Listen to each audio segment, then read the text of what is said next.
Controversy surrounding the 96-acre land on which the two Ruaraka schools and GSU headquarters sit continues to sink deeper after the claimed owner of the land was today morning turned away by Senate committee for not meeting the quorum.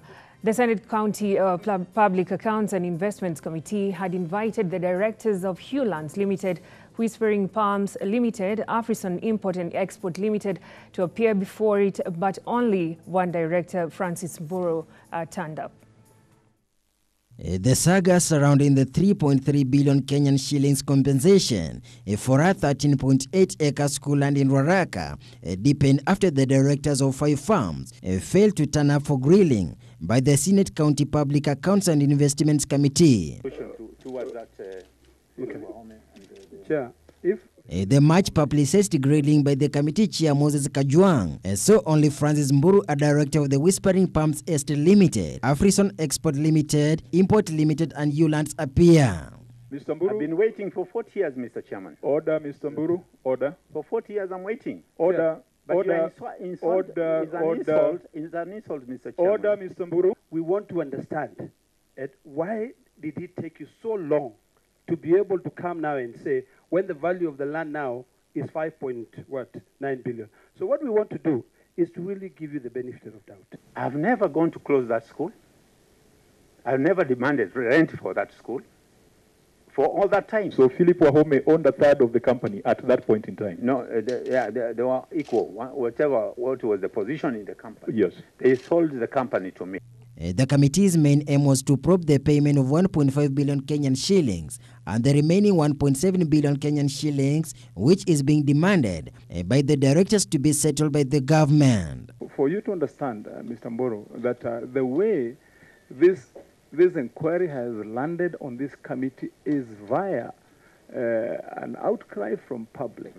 You know, I have an order in the to demolish all buildings, and I can table it to illegal buildings, and I consider that school to be an illegal building. The value of that land, Mr. Chairman, is 5.9 billion shillings in the open market.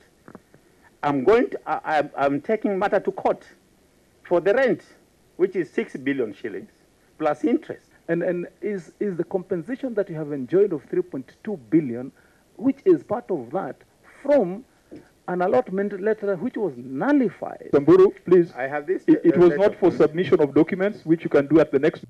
The land is at the center of an ownership dispute between the schools and the Whispering Palms Estate Limited, the company that was paid part of the 3.3 billion Kenyan shillings as compensation in the suspicious circumstances. The current Board of Management of Ruaraka High School chairperson Nafula Kuria said the school acquired an allotment letter in 1999 after paying 3,000 shillings to the lands commissioner. The school is still waiting for the title deed up to date. When did Philip pass away? And what subsequent then transactions and any transactions that may have taken place before or when he was alive? So I bought these shares. I bought these shares for 40 million. I would like also not to be looked at by public as if I have taken the property from the public. I want it to be looked that the government has been sitting on the whole of that property for the last 40 years without paying me for the whole 96 acres. And I've got documents to that. We are not here to intimidate you. We are not here to take away your property. We are here to do what we are mandated to do. AFRISON Export Limited, Import Limited and Hewlands Limited claim to own the 96 acres in Ruaraka, part of which has been the subject of a tussle with the GSU, and now 2 schools that insist they own part of the same prime property. Former Attorney General Githu Muigai, however, negotiated the award with AFRISON and Hewlands down to 2.4 billion Kenyan shillings. The amount was released in 3 installments between 2012 and 2017. There's a document. The fate of Ruaraka High School and life in primary school now lies hangs in balance following the land dispute that has taken another angle. Reporting for MBURU TV, I'm Jeff Haimba.